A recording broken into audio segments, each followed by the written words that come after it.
CNN 24 সংবাদে আপনাদের সবাইকে স্বাগত। সঙ্গে আমি ঋতুপর্ণা। দেখে নেব আজকের সংবাদ শিরোনাম। মিছিল, বিক্ষোভ ও কুশপুতুল দাহের মাধ্যমে জেলা যুব কংগ্রেসের প্রতিবাদী কার্যসূচিতে উত্তাল শিলচর। শিলচরে গুরুচরণ কলেজ পরিদর্শন করলেন রাজ্যের শিক্ষামন্ত্রী রনোজ পেগু। ত্রিপুরায় ভোটের আগেই 70% পঞ্চায়েতে গেরুয়া শিবির বিজয়ী।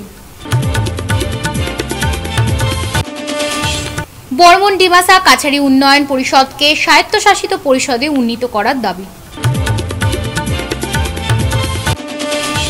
এবার সংবাদ বিস্তারিত। মিছিল, বিক্ষোভ ও কুশপুতুল দাহের মাধ্যমে জেলা যুব কংগ্রেসের প্রতিবাদী কার্যসূচিতে উত্তাল শিলচর। যুব কংগ্রেসের প্রতিবাদী কার্যসূচিতে উত্তাল শিলচর। কাছাড় জেলা যুব কংগ্রেসের তরফে বৃহস্পতিবার শিলচর ইন্দিরা ভবন থেকে এক প্রতিবাদী মিছিল শিলচরে বের করা হয়।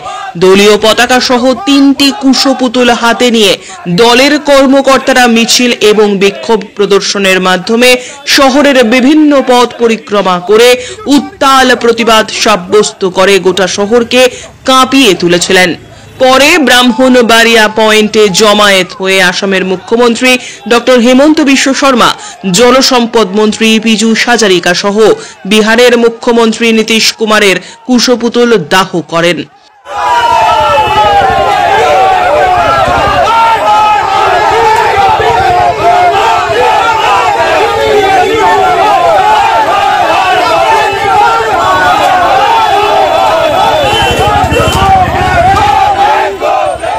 সংবাদ মাধ্যমের সঙ্গে কথা বলতে গিয়ে যুব কংগ্রেসের কর্মকর্তারা জানান, 2024-25 অর্থ বাজেটে কেন্দ্রীয় অর্থমন্ত্রী নির্মলা সীতারামন বিহার এবং অন্ধ্রপ্রদেশের জন্য স্পেশাল প্যাকেজ ঘোষণা করেছেন, কিন্তু 2022 সালের ঐতিহাসিক বন্যায় অনেক বাড়ি ঘর ও কৃষি জমি নষ্ট হওয়ার পাশাপাশি অনেকের প্রাণহানি ঘটলেও বিগত 2 বছরের মাথায় সরকার শিলচরে কোনো ক্ষয়ক্ষতি প্রদান করেননি। আমরা 3টে কুশপুতুল দাহ করি আজকে।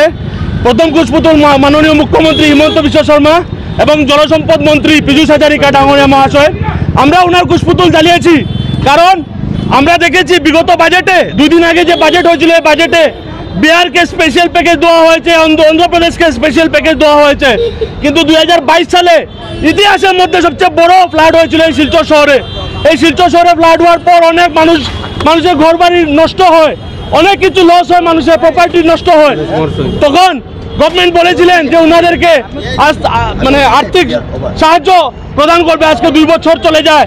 আজকে সেই 2 বছর পর 2024 আমরা ঘন 2বার দেখতে পাই আমরা আসামে আমরা ফ্লাড। কিন্তু আজকে হিমন্ত বিশ্ব শর্মা জাতির নাম নিয়ে বাঙালি, হিন্দু, মুসলমান নিয়ে রাজনীতি করে থাকেন, কিন্তু সমাজের পক্ষে কোনো ভালো কাজ করতে পারে না। উনি একজন ব্যর্থ প্রধানমন্ত্রী, মুখ্যমন্ত্রী। কেন বলছে এই কথা? উনি আজকে বিহারের মতো জেডিইউ যে দল, সহযোগী দল কেন্দ্রীয় সরকারে বিজেপির সঙ্গে, তারা স্পেশাল প্যাকেজ পায়, কিন্তু হিমন্ত বিশ্ব শর্মার সরকার থাকা সত্ত্বেও জনগণের স্বার্থে স্পেশাল প্যাকেজ আসামের জন্য আনতে পারেনি। আমরা ধিক্কার জানাই পীযূষ হাজারিকা জলসম্পদ মন্ত্রীকে। উনি এই শিববাড়ি রোডের বাঁধের কাজ নিয়ে কি একটা ব্রিজ বানাবে, করিডোর বানাবে বলেছিলেন। উনি বলেছিলেন যে আমি আজকে এসে বলে যাচ্ছি 10 দিনের মধ্যে করিডোরের কাজ শুরু হবে। ওনার এই বক্তব্য 10 দিন না, ওনার বক্তব্যের পর 10 দিন তো দূরের কথা, উনি আরো 10 দিন ভিজিট করে নিয়েছে বরাকবেলিতে, কিন্তু এখন পর্যন্ত কাজ ধরা হয়নি। বাঙালিদেরকে নিয়ে ছিনিমিনি আর খেলা যে চলছে এই বিজেপি সরকারের, অতি সত্বর শিলচর, গোটা বরাকবেলি, গোটা আসামের মানুষ এটা সঠিক জবাব দেবে। দীর্ঘ 25 বছর পর এই প্রথমবারের মতো শিলচরের গুরুচরণ কলেজ পরিদর্শন করলেন রাজ্যের শিক্ষামন্ত্রী রনোজ পেগু। কলেজের বিদ্যমান ভবন সহ গোটা ক্যাম্পাস পরিদর্শন করে বিভিন্ন বিষয় খতিয়ে দেখেন শিক্ষামন্ত্রী। উল্লেখ্য, জিসি কলেজকে একটি রাজ্যের বিশ্ববিদ্যালয় হিসেবে গড়ে তোলার পরিকল্পনা হাতে নিয়েছে বর্তমান রাজ্য সরকার। 25 বিঘে জমির ওপর বিদ্যমান কলেজ উন্নতি সাধনের লক্ষ্যকে মাথায় রেখে শীঘ্রই একজন পরামর্শদাতাকে নিযুক্ত করা হবে বলে সামাজিক গণমাধ্যমে একটি লিখিত বিবৃতি দিয়েছেন মুখ্যমন্ত্রী ডক্টর হিমন্ত বিশ্ব শর্মা। পরবর্তীতে কলেজের ক্লাস চলাকালীন সময় পর্যায়ক্রমে নতুন ভবনের কাজ এগিয়ে নেওয়ার কথাও জানিয়েছেন মুখ্যমন্ত্রী। স্যার, আপনি যে এই কমার্স ডিপার্টমেন্টের উপর চাইছিলে এইটো কন্টিনিউয়াস লেন আমাৰ লেণ্ডত এইটো ইয়াৰ পৰা গোটেই ইয়াৰ পৰা একদম তালৈকে কলেজৰ হয় সাইডতো আছে। এটা কেইটা ৰাস্তা আছে? তিনিটা ৰাস্তা আছে। মানে এইটোতো ইমান ঠেক ৰাস্তা। আমি যেটো আহিলো এইটো চিধা যেটো গৈছে এইটো অলপ সৰু ৰাস্তা।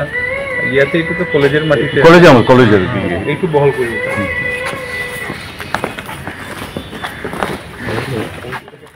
বৃহস্পতিবার শিক্ষামন্ত্রী রনোজ পেগুর কলেজ পরিদর্শন করাকালীন সময় লক্ষ্মীপুরের বিধায়ক কৌশিক রায় ও শিলচরের বিধায়ক দেবায়ন চক্রবর্তী সহ দলের অন্যান্য নেতাকর্মীরাও উপস্থিত ছিলেন।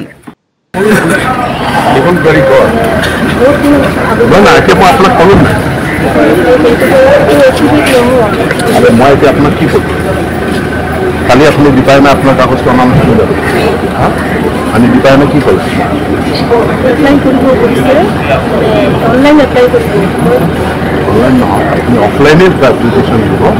গ্রাউন্ড নাম্বার ডিউটি দিছিলে সেই গ্রাউন্ডটোত আপনি দেখাব যে আমি সিঙ্গল প্যারেন্ট গতিকে মোৰ ট্ৰান্সফাৰটো কনচিডাৰ কৰিব। সেই এপ্লিকেশ্যনটো আপুনি ডাইৰেক্টৰত লিখিব, কিন্তু চিঠিটো মোৰ তাত পঠাব। বাকী কামখিনি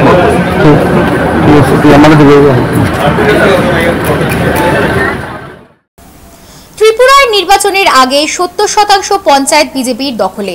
এই 70% আসনে বিনা প্রতিদ্বন্দ্বিতায় জয়ী হলো বিজেপি। আগস্টে ত্রিপুরায় পঞ্চায়েত নির্বাচনের কথা, তার আগেই গেরুয়া আবির উড়ল ত্রিপুরা জুড়ে। সংবাদ মাধ্যমের সূত্রে খবর, ত্রিপুরায় গ্রাম পঞ্চায়েত, পঞ্চায়েত সমিতি, জেলা পরিষদ মিলিয়ে 6889টি কেন্দ্রের মধ্যে 4805 আসনে বিনা প্রতিদ্বন্দ্বিতায় বিজেপি প্রার্থীরা জিতেছেন। 6370টি গ্রাম পঞ্চায়েতের মধ্যে 4550টি আসনে জয়ী হয়েছে বিজেপি, অর্থাৎ 71% আসনে কোনোটাতেই ভোট হবে না। প্রসঙ্গত 2019 সালে ত্রিপুরায় পঞ্চায়েত নির্বাচনে 96% আসনে বিনা প্রতিদ্বন্দ্বিতায় জয়লাভ করেছিল বিজেপি। বর্মন ডিমাসা কাছারি উন্নয়ন পরিষদকে স্বায়ত্তশাসিত পরিষদ হিসেবে উন্নীত করার দাবি জানালেন ডিমাসা পিপলস কাউন্সিল ও নিখিল কাছার হাইদিম্বা বর্মন সমিতি। রাজ্যের শিক্ষা ও সমতল উপজাতি কল্যাণ মন্ত্রী রনোজ পেগুর সঙ্গে সংগঠন দুটির কর্মকর্তারা দেখা করে পৃথক পৃথকভাবে দুটি স্মারকপত্র প্রদান করেন। এদিন ডিমাসা পিপলস কাউন্সিলের সাধারণ সম্পাদক MC লাংথাসা বর্মনের স্বাক্ষরিত স্মারকপত্রে বলা হয় যে 2012 সালের 8ই অক্টোবর নয়াদিল্লিতে অসম ও ভারত সরকারের সঙ্গে ডিমা হালাম দাওগাহ DH এর মৌ চুক্তি স্বাক্ষরিত হয়েছিল, কিন্তু অনেকদিন পরও মৌ এখনো বাস্তবায়িত হয়নি। DHT জুয়েল গ্রুপ এবং দিলীপ গ্রুপের মধ্যে তারা দুই ভাই এক হইয়া government of India, government of Assam এবং আমরা যারা সিভিল সোসাইটি মিলছিলেন তখন নিখিল কাছার হরিম বর্মন সমিতির প্রেসিডেন্ট হিসাবে বীরেন্দ্র দৌলভ বর্মন ছিলাম। সিভিল সোসাইটির লিডার হিসাবে নিখিল কাছার হরিম বর্মন সমিতি 1945 সালে সেটা স্থাপিত হয় এবং তারপর থেকে ডিমাসা বর্মন তাদের যত রকম সুখ দুঃখ, ইভেন মার ডিমাসা দাঙ্গার মধ্যেও তারা মেজর রোল নেয় এবং এই জন্যেই government of India, government of আসামের পক্ষ থেকে তাদেরকে নিমন্ত্রণ জানানো হয় এবং সেই অর্গানাইজেশনের কর্মকর্তা হিসেবে আমরা ছিলাম। যে 2008-এর 8 অক্টোবর 2012-র 8 অক্টোবর নর্থ ব্লকে এগ্রিমেন্ট হয়, আমরা সাক্ষী হলাম। কিন্তু যে উদ্দেশ্যে সেটা হয়েছিল সেটার পূর্ণরূপ এখনও প্রাপ্ত হয় না, যার জন্য এখন ডিমান্ড উঠছে যে যেহেতু বড় কাছারি ওয়েলফেয়ার অটোনমাস কাউন্সিল হয়ে গেছে 2020-এর অ্যাক্ট অনুসারে, তো আমাদের দাবি হলো বড় কাছারি ওয়েলফেয়ার অটোনমাস স্টেট হয়েছে তাদের ভালোর জন্য, সঙ্গে আমাদের বর্মন ডিমাসা কাছারি তাদের জন্য তো রক্ষণাবেক্ষণের দরকার। সেই দিক দিয়ে আমাদের দাবি হলো বর্মন ডিমাসা কাছারি ওয়েলফেয়ার অটোনমাস কাউন্সিল আমাদের এক্সক্লুডিং 6 শিডিউল এরিয়াস আমাদের অটোনমাস কাউন্সিল ফরমেশনের ইমিডিয়েট দরকার। আজ আমরা আনন্দিত যে মন্ত্রী সাহেব আশ্বাস দিয়েছেন, তবে আমাদের মধ্যে যাতে কোনো ভেদাভেদ, ভুল বুঝাবুঝি, ডিভিশন না থাকে তার প্রতি উনি অনুরোধ রেখেছেন। আমরা আশা করছি অতি বিলম্বে আমরা সেদিকে আমরা অগ্রসর হব এবং আমরা কৃতকার্য হব। ধন্যবাদ। ধলাই বিধানসভা কেন্দ্রের উপনির্বাচন সমাগত। অসমের প্রাক্তন মন্ত্রী পরিমল শুক্লবৈদ্য সাংসদ নির্বাচিত হবার পর ধলাই বিধানসভা আসনে উপনির্বাচন প্রয়োজন হয়ে পড়েছে। এই আবহে শাসক দল বিজেপি উপনির্বাচনে কাকে প্রার্থী করবে তা নিয়ে ধলাই সহ বরাক উপত্যকার রাজনৈতিক মহলে চুলচেরা বিশ্লেষণ চলছে। এ পর্যন্ত জানা গেছে প্রার্থী হিসেবে ময়দানে জোর প্রচারে চালাচ্ছেন সুবোধ দাস, অমিয়কান্তি দাস ও নিহার রঞ্জন দাস। বৃহস্পতিবার সাংবাদিকদের মুখোমুখি হয়ে বিজেপি জেলা কমিটির কার্যকারী সদস্য তথা তফসিলি নেতা এবং সাংসদ পরিমল শুক্লবৈদ্যের ঘনিষ্ঠ সুবোধ দাস নিজের অভিপ্রায় ব্যক্ত করেছেন। সঠিক খবর, আমি প্রার্থিত্বের দাবিদার। যদি দল আমার দেয় তাইলে আমি নির্বাচন খেলতে প্রস্তুত আছি। যারা দাবি করছে এরা সব থেকে সিনিয়র। আপনি সিনিয়র। আমি ওই যে কইলাম 1988 থেকে আমি বিজেপির কাজ করে যেতেছি এবং যখন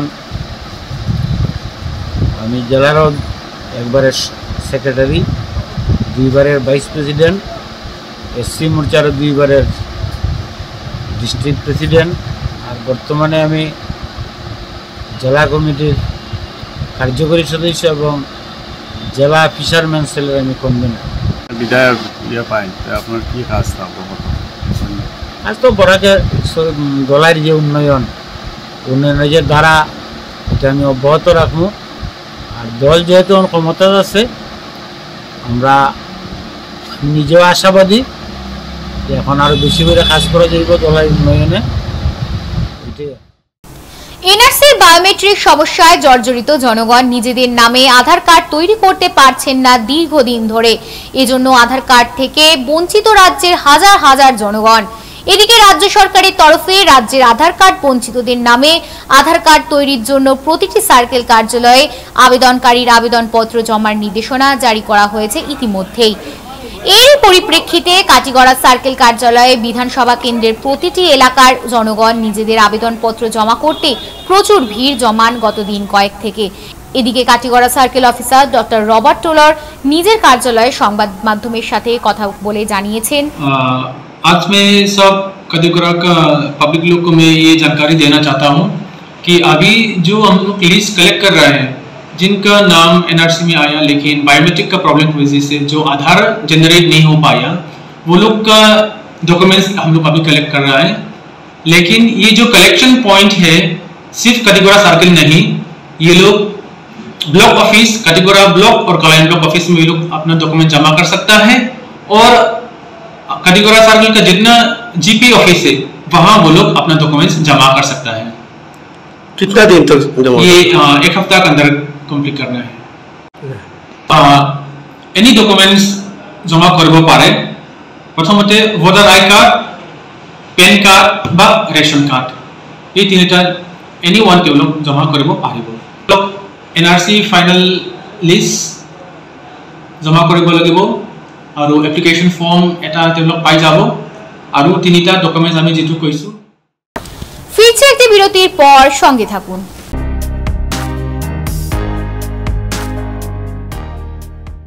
grace well hospital, Meherpur, Silchar. এখানে আপনারা পাবেন ডায়ালিসিস, এন্ডোস্কোপি, সোনোগ্রাফি, ইকোকার্ডিওগ্রাফি, এক্স-রের মতো বিশেষ সুবিধে। উন্নত মানের ডাক্তারি পরিষেবার পাশাপাশি পাবেন আইসিইউ, এনআইসিইউ, ইনডোর, আউটডোর এবং যে কোনো রকম সার্জারি অত্যন্ত সুলভ মূল্যে এবং অত্যাধুনিক মানের। ঠিকানা grace well hospital, Meherpur, Silchar 788015। আপনার সুস্থ এবং মঙ্গলময় জীবন কামনা করি আমরা। Grace well hospital. ফিরে এলাম বিরতির পর। দুঃসাহসিক চুরিকাণ্ড।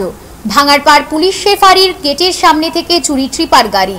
ভাঙারপাড় পুলিশ ফাঁড়ির গেটের সামনে থেকে রাতের অন্ধকারে একটি ট্রিপার গাড়ি চুরি করে পালালো চোরের দল। ঘটনার বিবরণে জানা গেছে, বুধবার রাতে বরখলা সমষ্টির হারাংপাড়ের আফসাস হোসেনের AS11FC 3415 নম্বরের একটি 407 ট্রিপার গাড়ি ভাঙারপাড় পুলিশ ফাঁড়ির গেটের সামনে রেখে চালক নিজের বাড়িতে যায়। কিন্তু সকালবেলা চালক ঘুম থেকে উঠে দেখে গাড়িটি যথাস্থানে নেই।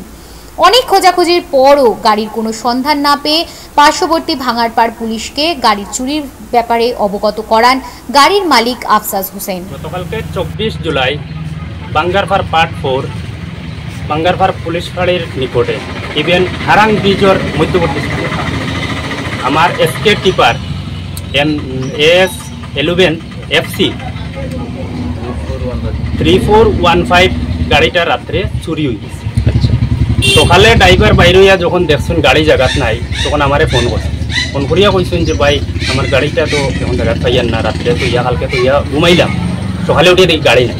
ও খবর পাইয়া আমরা আইছি, আইয়া বাঙ্গারপাড় পুলিশ ফাঁড়িত গেছি, গিয়া ইনচার্জের লগে যোগাযোগ করছি, তাই ডিজিএনটি করছেন দেবেন তাই ভাই আর দিমু এখন গিয়া আমরা দেওয়ার পরে এই গাড়িটা যদি কেউ দেখিয়া থাকেন সৌদ ব্যক্তি বা প্রশাসন বা যেও দেখিয়া থাকেন গাড়িটা সঙ্গে সঙ্গে মানে আমরা ইনফরমেশন করার লাগে অনুরোধ করি। আর আমার মোবাইল নম্বর হইল কি 8638289381। শালগঙ্গা রাধাবল্লভ আশ্রমের বর্তমান গুরুদেব বলরাম গোস্বামীর 88তম জন্মোৎসব পালিত। বৃহস্পতিবার ভোর থেকেই উৎসব উপলক্ষে ছিল নানা মাঙ্গলিক কার্যসূচি। দুপুরে ভিড়ে ঠাসা ভক্তদের উদ্দেশ্যে বলরাম গোস্বামী জীবনের চলার পথ দেখিয়ে দিয়েছেন। তিনি শিষ্যদের নানা উপদেশ দেওয়ার পাশাপাশি ঐক্যের উপর গুরুত্ব আরোপ করেন। গুরুদেবের কনিষ্ঠ পুত্র বরেণ্য গোস্বামী জানান, দুপুরে ভক্ত সেবার আয়োজন করা হয়েছে আশ্রমে।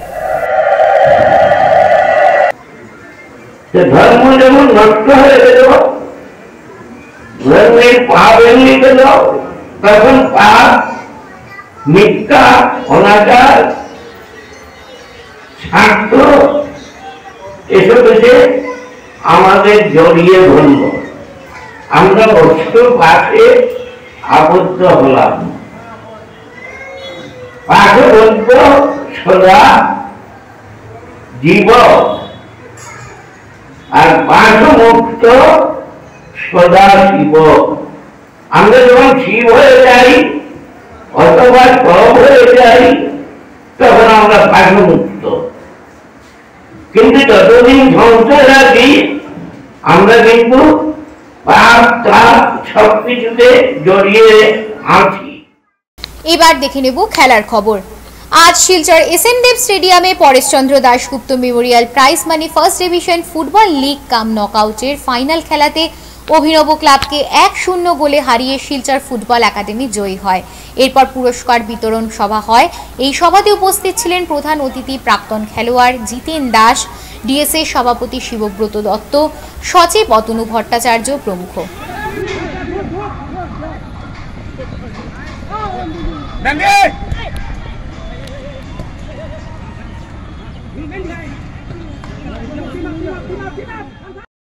সভাপতি শিবব্রত দত্ত মহাশয় এবং এজিএস অ্যাডমিনিস্ট্রেশন চ্যাম্পিয়ন শিরোপা অর্জন করল। ধন্যবাদ জেলা ক্রীড়া সংস্থা। পরেশচন্দ্র দাশগুপ্ত মেমোরিয়াল প্রাইজ মানি লিগ কাম knockout first division football league tournament final খেলা অনুষ্ঠিত হলো। এই ফাইনাল খেলায় শিলচর ফুটবল একাডেমি অভিনব ক্লাবের বিপক্ষে 1-0 গোলে জয়ী হয়েছে। অভিনন্দন জানাচ্ছি ভালো খেলা উপহার দেওয়ার জন্য। কিন্তু অভিনব ক্লাব দুর্দান্ত খেলেছে আজকের খেলায়, কিন্তু অভিনব ক্লাব কোনো অংশেই পিছিয়ে ছিল। আজকে CNN 24 সংবাদ এই পর্যন্তই। নমস্কার।